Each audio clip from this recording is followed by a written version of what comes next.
Until recently, discussions about artificial intelligence have largely been shaped by computer science and engineering. They've been steered by corporate and military interests, often underscored by transhumanist philosophy and libertarian politics, and animated by fiction and hyped by the media. But as AI is restructuring every aspect of the social, political, and economic landscape, there's been a request for more voices at the table to make sure this technology is equitable and fair. AI for People, AI Now, and the Montreal Declaration for Responsible AI all call for an interdisciplinary approach to this challenge. Recently, a number of research centers, both nationally and internationally, have opened up to study the effect of AI on society. So notably, the interdisciplinary Schwarzman College for Computing at MIT, the Schwartz-Reisman Institute for Technology and Society that's here at U of T, the AI Society program that is part of CFAR's Pan-Canadian Artificial Intelligence Strategy, and the Stephen A. Schwarzman Center for the Humanities, which will house the Institute of Ethics at Oxford. The Ethics of AI, at Oxford. The various mandates of these centers are to make the world a better place, to provide an ethical framework for developing machine intelligence, to promote human well-being, and to explore and address the ethical and societal implications of AI. The MIT College also proposes, quote, to bring the power of computing and AI to all fields of study. And Geoffrey Hinton, the godfather of deep learning, as he's known, hopes that the Schwartz-Reisman Institute will be a place where deep learning disrupts the humanities. This talk is about why that's a bad idea.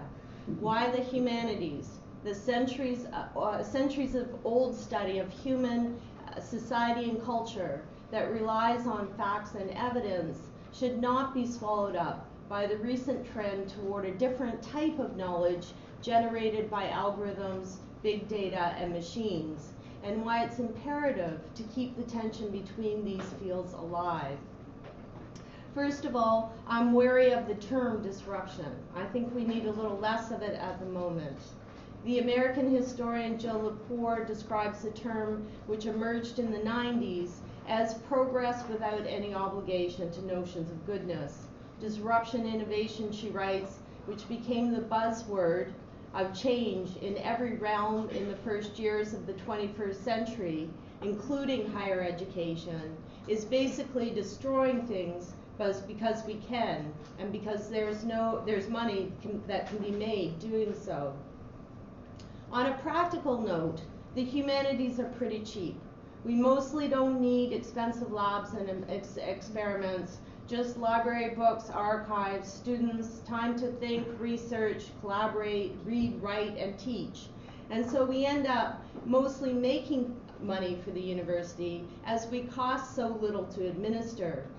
Generally not sponsored by corporations, the humanities also offer a barrier between the university as a place of research and teaching and the university as a corporation, between a non-profit institution committed to advancing learning and knowledge for the good of society and a research incubator and training ground for business paid for by student tuition and public tax dollars. As Lee-Claire Laberge has argued, what is so distinct about the humanities is that they cannot be valued or priced by any consistent metric. They are a form of conceptual elaboration that has as their structure a refusal of a predetermined outcome. This open reflexivity contrasts quite sharply with ends-oriented logic of profit. On the other hand, it's almost impossible to discuss AI and deep learning without considering its connections to multinationals like Google and Facebook that propel this resource-intensive research forward. If Hinton left the US for Canada so as not to take funding from the American military, he returned to the US because Google has more computing power, storage capacity, data, and money than any university. Google and Facebook, notoriously anti-tax, are now also investing in Canada in order to take advantage of our diverse publicly educated talent pool. And that should give us reason for pause. A too cozy relationship between the public universities and private money threatens to shift the idea of a university from a place committed to solid research in the service of the public into a place that services the needs of the dominant economic classes.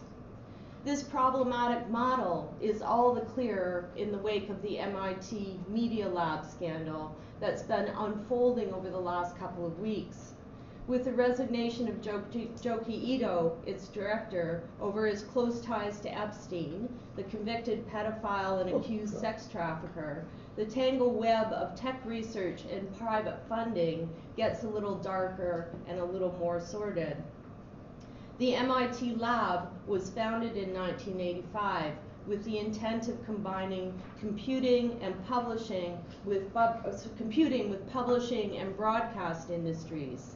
Their main funding comes from corporate members from Google to the Saudi Arabian Crown Prince, and their mission is to promote technological ingenuity, entrepreneurial ambition, and anti-disciplinary research. The hunger for sponsorship, though, has resulted in a lot of overhyped products, techno-utopian propaganda, and barely disguised corporate marketing instead of solid scientific research. Take, for example, Caleb Harper and his famed food computers. In a 2015 TED Talk, Harper promised his computers could make plants grow anywhere and reduce famine, and asked, sounding very Star Trek-y, what if you could take this apple, digitize it somehow, send it through particles in the air, and reconstitute it on the other side? He was covered by the BBC, the Wall Street Journal, and 60 Minutes. But it looks like behind the scenes, according to an article in the Chronicle of Higher Education, he often bought plants, dusted off their roots, and placed them in his computers before interested parties showed up to his lab. Several of the researchers who have worked with him told the Chronicle he sells fantasy, not science. Harper's forthcoming book, The Future of Food, How Digital Technology is Changing the Way We Feed the World, might sound like quite a few of the titles you've encountered over the last couple of decades about the coming age of machines and the tech revolution. Jon Brockman was a mediocre student who rebranded himself as the literary agent to scientists and is known for securing six-figure deals for them, advances for them, is responsible for quite a few of these titles and was an important link in the Epstein-Ito network, MIT network. While declaring his own interests in making money and irritating people, Brockman held his billionaire dinners attended by models, celebrities, and venture capitalists, and aimed to match his mostly older white male scientist authors with potential benefactors. Amazon CEO Jeff Bezos, Tesla's CEO Elon Musk, Google's co-founder Sergey Brin, amongst others, all attended these dinners, as did Epstein, who funded many of the scientists and was himself interested in transhumanism, eugenics, cryogenics, and he wanted his penis and head frozen, and spreading his DNA widely across the globe. Marvin Minsky, the co-founder of MIT's AI lab, held a conference on Epstein's Caribbean island and has himself been accused posthumously of assaulting one of the underage girls. That Epstein flew in regularly.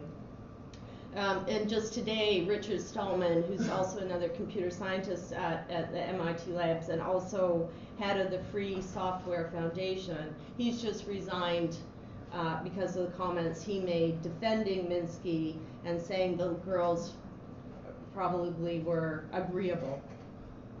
I mean, this was sex trafficked girls we're talking about.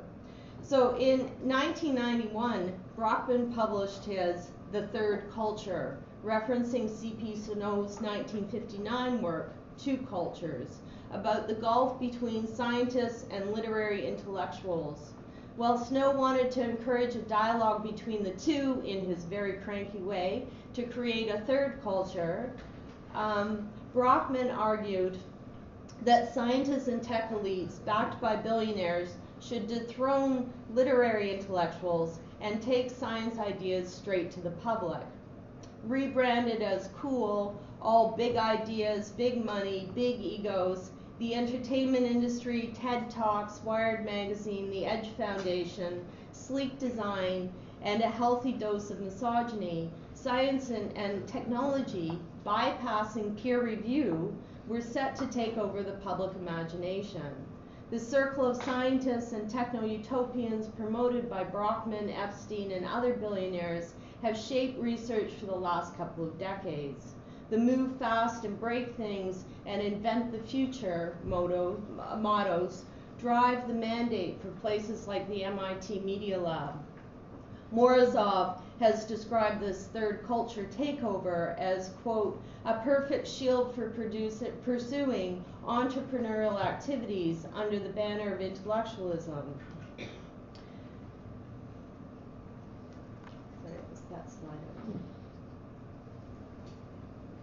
So we have been bombarded with headlines that machines are becoming more human-like, that general artificial intelligence, AGI, and superintelligence are just around the corner, that the singularity is coming, that our brains are downloadable, that robots are the next stage of evolution, that we'll merge with machines, that Mars colonies and space are our destiny, that we'll all be immortal, or at least some of us, and that we should all worship at the altar of AI and the high priests that service it. I have no problem with the pursuit of these questions as academic inquiry. What I do object to is the massive platform given to this research and the multi-billion-dollar restructuring of society around what amounts to little more than fairy tales. Meanwhile, the techno-utopians and their proliferating machines distract us from all the proven science detailing the catastrophic disappearance of species and biological diversity, climate change, and the whole-scale destruction of the planet. But let's back up. From its inception, AI research has been driven by the belief that machines can act or think like humans. In reality, it's a combination of math and engineering that involves using computer algorithms, a specific set of unambiguous instructions in a specific order applied to information that's been turned into data, ones and zeros. In practice, the field is mostly concerned with building profitable artifacts and is unconcerned with abstract definitions of intelligence. John McCarthy first coined the term artificial intelligence in 1956 at the Dartmouth Summer Research Project workshop. The project of the workshop was, in his words, to explore the conjecture that every aspect of learning or any other feature of intelligence can, in principle, be so precisely described that a machine can be made to simulate it.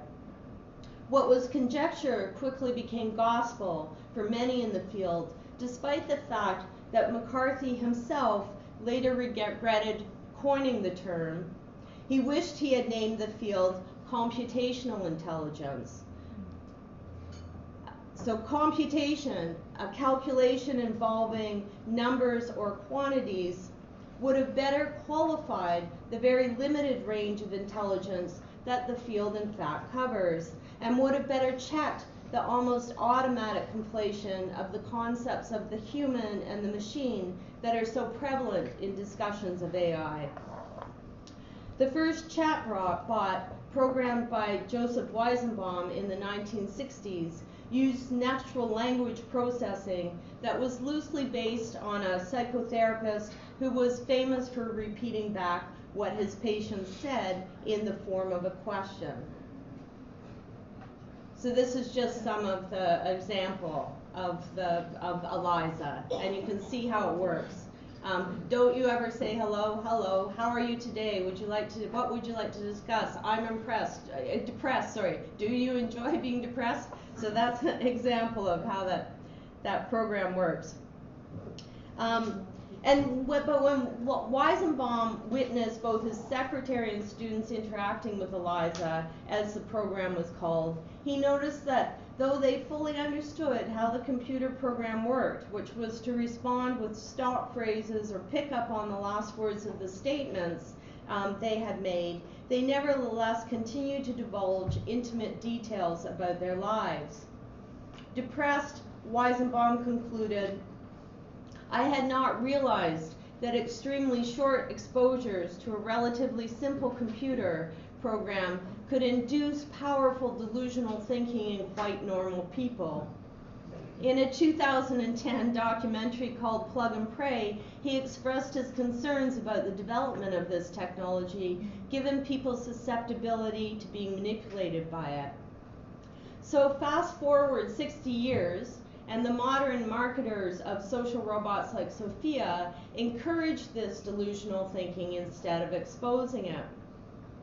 The robot Sophia appeared on the Jimmy Fallon show in 2017 and has been on again since, with David Hansen, who's the maker. And Hansen told the audience that Sophia is a social robot that uses artificial intelligence to see people, process emotions and conversations, and form relationships with people. Fallon says, so she's basically alive, is that what you're saying? Oh yeah, she's basically alive, Hansen responds. I'm just going to play you the clip now. I mean, she's basically alive, is that what you're saying? Oh, yeah. She is basically alive. Would you like to maybe give it a try? Sure. I'll just say, this is like, you can see how awkward my first dates are. It's a robot. I'm getting nervous around a robot, a very pretty robot. What do I just say hello to? Yeah.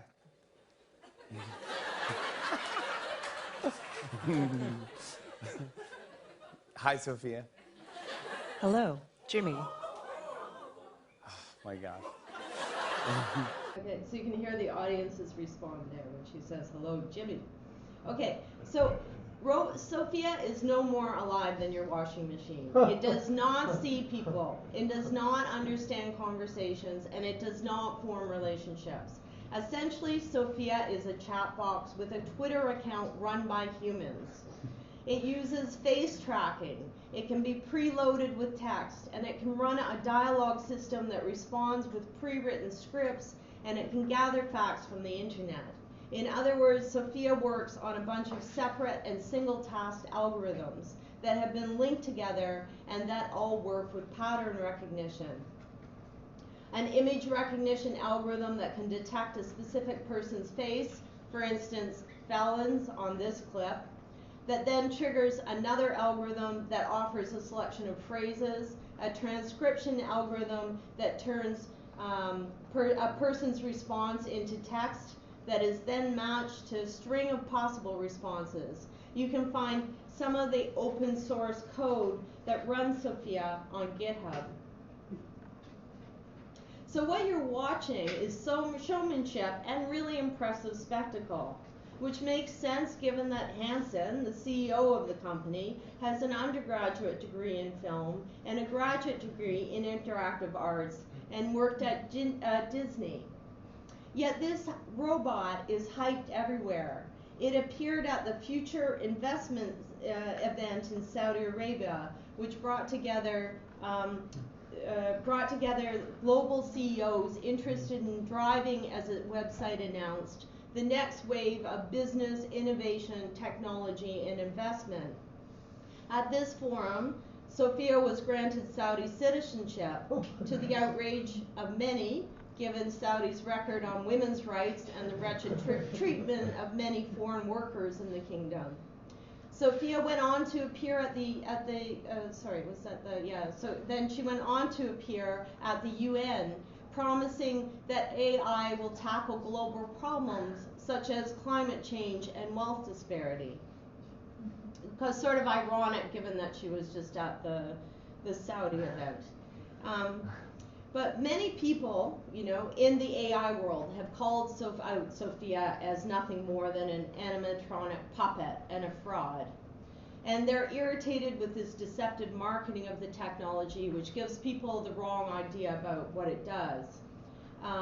But Ben Gertzwall, who's a hardcore transhumanist and the engineer behind Sophia, responded to these accusations saying, quote, "For most of my career as a researcher, people believed that it was hopeless, that you'll never achieve human-level AI. But now, half the public thinks we're already there." In other words, the deception is irrelevant if it attracts more money and attention to the cause and gets people to buy into the fiction. Gertzwall, by the way, is another beneficiary of Epstein's foundation, which paid his $100,000 salary as vice chairman of Humanity Plus, which is a transhumanist organization. So while Gertzwall and Hansen may be on the extreme side of things in their claims, misleading descriptions of the capacity of AI saturate the industry, as machines are credited with reading, thinking, learning, and trumpeted as creative, smart, emotional, objective, neutral, intuitive, and ethical. Costly technology that's built on this deception not only suck up resources and talent, but inflict real societal damage. So let me give you a few examples. The University of Texas Cancer Center spent $62 million on IBM's Watson for oncology in 2015 before they canceled the project. The idea was that a doctor would plug in a patient's data and the system would spit out a recommendation for treatment. They discovered that IBM's Watson had overpromised and could provide statistics but could not, and this is a quote, read, learn, or understand like a doctor. As Nishila Mehta and the medical students in the Emerging Scholars series on the ethics of AI asked, it was held over the summer, asked, given the dark legacy of drug companies sponsoring and influencing university research, most recently erupting in the opioid crisis, should we now have businesses like IBM or Google, whose bottom line is profit, directing medical research? Instead of acknowledging the limits of machines, we now have a whole industry that's emerged to correcting the AI. For example, the Leaders Prize in Canada is promising $1 million to a team that can develop an AI to automate fact-checking. While they rightly identify the problem of the spread of misinformation that, quote, jeopardizes the integrity of the democratic system all over the world, the contest fails to address the complexity of the problem and assumes a machine can perform the job of a journalist. Firstly, the rise of misinformation is itself a product of corporations that generate profit from algorithms that promote extremist and sensationalist content that keeps viewers' eyes glued to their screens. They have sucked up all the advertisement revenue, which is how Google and Facebook make their money, from traditional media, but are not held up to the same standards. And they profit from fake news, are in the business of making money. So they have treated human fact-checking as an inconvenience at best. This was an article from The Guardian about the fact-checkers that they had hired, and all the journalists, well, most of them quit because they said, Facebook actually has no interest in fact checking. Okay, so, but more to the point, facts do not exist in a vacuum. They require an understanding of context and nuance that no machine is capable of. The truth of a news story is never self-evident. As Jonathan Stern has pointed out in his piece about this prize, Fake News About Artificial Intelligence and Fake News, journalists track down people, call them, investigate, analyze, and follow leads. Throwing more quick fix at AI, at a complex problem that the industry of AI has created, will do little to ameliorate the situation. A similar fake news challenge that was launched in 2016 concluded, quote, "It won't be possible to fact check automatically until we've achieved human-level artificial intelligence capable of understanding subtle and complex human interactions and conducting investigative journalism." As human-level artificial intelligence is likely to remain a fiction, perhaps we should work on restoring journalism and regulating the platforms that circulate fake news. Consider yet another example of tweaking the machine. The solution to biased algorithms has been to include more diversity in research teams and data and more black faces in training sets. As Zoe Zamudzi argues in her piece, "Bots are terrible at recognizing black faces, let's keep it that way." This tweaking only exacerbates the problem of racial injustice, where blackness is often equated with criminality and where black populations have long been subject to surveillance and drastically out of proportion incarceration rates. As Ruha Benjamin explains in her book, The New Jim Code, current technologies, not unlike previous ones, are invested in controlling and containing race. Algorithms pose as neutral, but determine what you see based on your race, your age, your income, your postal code, your gender. So from real estate ads to job prospects to health insurance to jail sentences, you've already been pre-selected by an algorithm, and you have no say in that matter.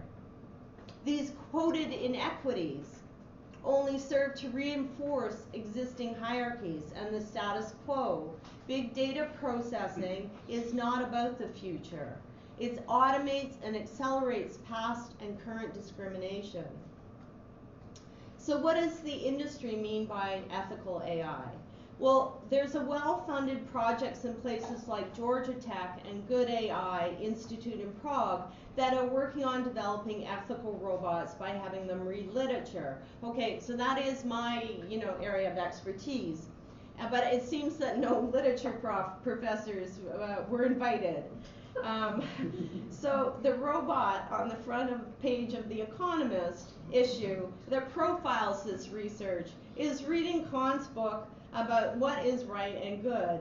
And on the actual cover, on the actual cover, the robot's sitting on the stack of books that include like Marcus Aurelius and Nietzsche. So for someone who teaches the difficult works of Kant and Nietzsche, as I do in my literary theory classes, what can I say but that the computer sciences working on these projects must not have read them? Mark Riedel, funded by DARPA, Google, and Disney, is the director of the Entertainment Intelligence Lab at Georgia Tech. I should have just explained DARPA is the military wing of the American government. So he describes, where they develop all the technology, like the work they're doing on, what some people call killer robots.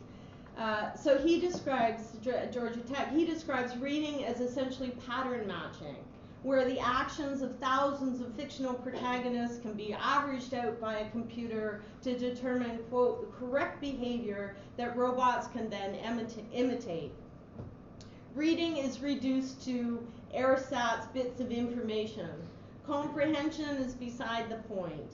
a knowledge of literary tropes, narrative structures, hermeneutics, semiotics, and cultural and historical specificity, the key to reading in my field of literary studies, are also irrelevant. So too is deep reading, what Gayatri Spivak calls a training in the ethical imagination, or what Toni Morrison calls the art of reading, which requires a combination of listening, surrendering, remaining alert, and bringing your own context to the table. Having spent a good deal of her life studying the reading brain, Marianne Wolf, the cognitive neuroscientist, argues that knowledge, analytical thinking, capacity for sustained attention, and empathy for others depends on deep reading of print, the slow process of deep reading that triggers vision and language and imagination that Wolf describes as a neurological circus, has nothing to do with speed and screens and ingesting massive amounts of data. If our digital age requires humans to skim the increasing number of words thrown at us daily, deep reading counters the distracted, cluttered brain. Those who work in the industry know this well, and thus Steve Jobs, along with many other tech executives and engineers working in Silicon Valley, limited his own children's exposure to electronic devices. It's not uncommon for Silicon Valley kids and their UK counterparts to be sent to Waldorf schools that do not allow computers, even as the industry elites heavily push cell phones, laptops, and AI tutors in the lucrative market of education. Chris Anderson, the CEO of 3D Robotics and the father of 5, explains why those in tech keep it from their children. He says, "My kids accuse me and my wife of being fascist and overly concerned about tech, and they say that none of their friends have the same kind of rules. That's because we've seen the dangers of a technology firsthand. I've seen it in myself. I don't want to see it happen to my kids." The inevitability of a world structured by AI is everywhere, even as a debate is raging amongst experts about whether AI has hit a wall, and whether we're at the start of another AI winter. Francois Chollet, a researcher at Google, points out that, quote, "People naively believe that if you take deep learning and scale it 100 times more layers and add 1,000 times more data, a neural net will be able to do anything a human being can do. But that's just not true." And James Summers makes a similar point in his article, AI Riding a One-Trick Pony. Whether AI research has stalled or not, however, we have to deal with the fallout of a world structured by the lucrative violation of privacy and the theft of personal data, the spread of disinformation, the proliferation of deep fakes and hate-spewing bots, the manipulation of voters and consumers, capitalist and government surveillance, a population addicted to screens, the disenfranchisement of workers, and there was a great talk in the summer by Julian Posada on all the labor that goes behind robots that then present as autonomous. But you have all this micro work going on behind the scenes. And the immense concentration of corporate wealth and power, and the carbon footprint of an infrastructure built on power-hungry machines. So what do? Well, the appeal to the humanities has been to help fix the machine by teaching machines right from wrong, or devising a universal moral code that can be turned into math, or training AIs to have common sense. We should resist this model and instead respect the different epistemological approaches that structure the two fields. In other words, we need a paradigm shift that challenges the pervasive language of collapse of the human and the machine. In the field of AI, the brain is described in terms of network circuits and pattern recognizers. But why are the differences between an electrical computational process that requires algorithms, huge data sets, and massive amounts of computing power, so very different from how human intelligence works, come to be understood as human-like. Rather than the computer serving as a metaphor for the brain has come to serve as a metaphor for the computer, and a circular logic is operating here. While the species has wrestled for centuries with the question of what it means to be conscious or what it means to be human, the field of AI has commandeered the debate and defined life consciousness in terms of algorithms and data processing. And then the inventions that operate in this fashion are declared to be human-like. In other words, the starting premise predetermines the conclusion, and we're asked to accept that there's no difference between a machine and humans or other non-human animals. The complexity of biological and cultural life is made to defer to computational logic. And there's an entire industry of social and humanoid robots that encourages this view. I just wanted to give you that. So this is actually, an example, a very simple graph of how machine learning and how deep learning works, what we're talking about. But you see how you get to the end of it. In both cases, it works on a binary, right? Which is not how humans work, but this works on a binary. So this industry of social and humanoid robots that encourages this view. So David Levy, for instance, argues robots will become our sex, love, marriage partners. And Boston Dynamics describes its dog as just like a biological dog.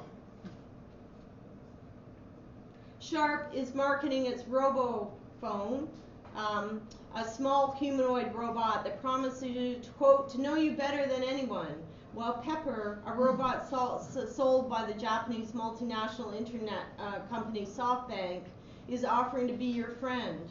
Priced at about $2,000, with a $120 a month data plan and an $80 a month damage insurance plan, expensive friend, the first 1,000 models sold out within a minute. While we're inundated with singing, dancing, acting, writing, and conducting robots, note the prominently displayed logo there, corporate brand on the conducting robot, as ABB is a supplier of industrial robots and robot software, all in the attempt to convince people that machines are creative. Like reading, the definition of creativity is rewritten to suit the machine, as Arthur Miller does in his recent book, The Artist in This Machine, defining creativity as problem solving. That's a quote from his work. It's problem solving. We cannot begin to address the question of responsible AI or mitigate against its harms by fixing the machine. Instead, we need to understand the differences between machines that operate with big data, algorithms, and closed systems, and precision, and human culture that requires nuances and ambiguity and context and openness in order to thrive. Otherwise, we end up overestimating the capacity of machines and expect them to perform the tasks that require human intelligence and or drastically reduce the complexity of tasks and create more problems. The humanities challenge the founding assumptions driving the field of AI, namely that humans are machines and that machines are capable of human-like cognition. We're machines, says Hinton. We're just produced biologically. Most people doing AI don't have a doubt that we're machines. For many literature scholars, however, human as machine is one of the many historically and culturally specific metaphors that have been used to describe the species, from molded clay to shepherds of the earth to mere players on a stage who have their exits and their entrances. So there's nothing new about this tension. The tension between truth and narrative has a long history, and can date it back to Plato kicking the poets out of the Republic. But I won't get into that for right now. So let me return to fiction to ask what kind of anemic creature we produce in the claims to know the human. scientists in the field, and then the other thing I want to point to is that how the way that scientists in the field of AI and humanities scholars approach fiction very differently. So Alec Garland's 2015 film Ex Machina, a mix between a modern-day Frankenstein story, and the Stepford Wives, takes up the question of manufacturing humanoid machines with consciousness. Murray Shanahan, who's one of the scientific advisors on Ex Machina, is a research scientist at DeepMind and a professor of cognitive robotics at Imperial College in London. His book, Embodiment and the Inner Life, served as an inspiration for Alex Garland while he was writing the screenplay for Ex Machina. Shanahan is also the author of The Technological Singularity, that considers the idea that the singularity, the takeover of artificially intelligent machines, has moved from the realm of science fiction to serious debate. Shanahan said when Garland asked him whether the film sort of felt right from the standpoint of working in the field, of someone working in the field, Shanahan responded, I have to say it really did. And Tony Prescott, who's at the Sheffield Robotics Group, uses the Garland test as an updated version of the Turing test as a way to measure human-like robots. These scientists read Ex Machina as about the future of AI. As a fiction person, I don't read fiction as prophecy, nor do I see it as about predicting the future.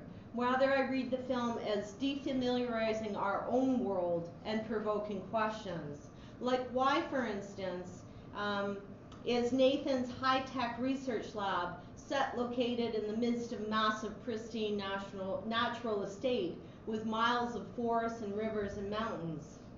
Just as the human is collapsed with the machine, technology and nature are made to seamlessly blend in this world as if they existed in complete harmony.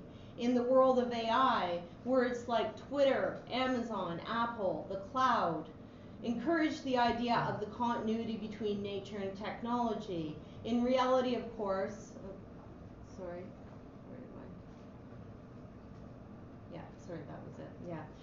in reality, of course, the $247 billion cloud computing industry funnels everything through massive centralized data centers operated by giants like Amazon, Microsoft, and Google. And it has nothing in common with those little minute frozen liquid droplets in the sky. And then, of course, another question you have is, why are all the robots young, attractive women created and created by men? And what does this say about sexism in the tech industry? Well, AI is often touted as being about a new future. It works with old paradigms. Algorithms constructed based on the data that engineers like Nathan select, so they're more likely to reproduce and disrupt the social and cultural hierarchies of the day that determine such things as the parameters of female beauty. Nathan builds Kyoko, a silent, submissive, scantily clad maid and sex toy to serve him, playing into all the racist stereotypes about compliant Asian women. He also designs Ava as white and cute with big eyes and a round childlike face, and she's designed to appeal to the sensitive, nice tech guy, Caleb. Shifting to the industry, Hiroshi Ishiguro, so he's the one with the Geminoids, claims that his Erica is the most beautiful robot in the world. So when I was in Japan, I asked one of the assistants at the lab, I said, okay, so how did you come up with this model of beauty? What determined it, and what was it based on? Like, what was this universal code that, this beautiful robot's supposed to appeal to everyone? And the response was vague. Ishiguro says of Erica, I used images of 30 beautiful women, mixed up their features, and used the average for each to design the nose and so on. And that means she should appeal to everyone. So, which photos of women did Ishiguro find beautiful? Which noses and which eyes and which race and what skin color? Of the roughly 3.7 billion women in the world, which 30 photos were selected to produce this universal that would appeal to everyone? Even if we ignore the question of whether beauty lies not in averaging but in uniqueness, algorithms, always reductive, necessarily reductive, strangle the sweep of history and culture in order to masquerade as neutral and universal. And then again, we might ask, why does Nathan emphasize feeling instead of telling Caleb how the AI works? So, while Nathan refers to Ava as a rat in a maze, and the robot is given the single goal to escape the compound, Nathan discourages Caleb from thinking, wanting him to address only his emotions. Caleb wants to talk to Nathan about how Ava works, about the programs, algorithms, and abstractions that produce Ava, and whether they are stochastic, for example. But Nathan interrupts him to ask how he feels about Ava and how Ava feels about him. Lonely, isolated, and orphaned at 15, Caleb loses his parents in a car accident, which he witnesses from the back seat. He learns coding while he's recovering and grieving in the hospital for the year that follows this traumatic event. Nathan plays on Caleb's vulnerability and encourages Caleb to further succumb to his seduction by technology. Caleb was selected based on his search engine inputs.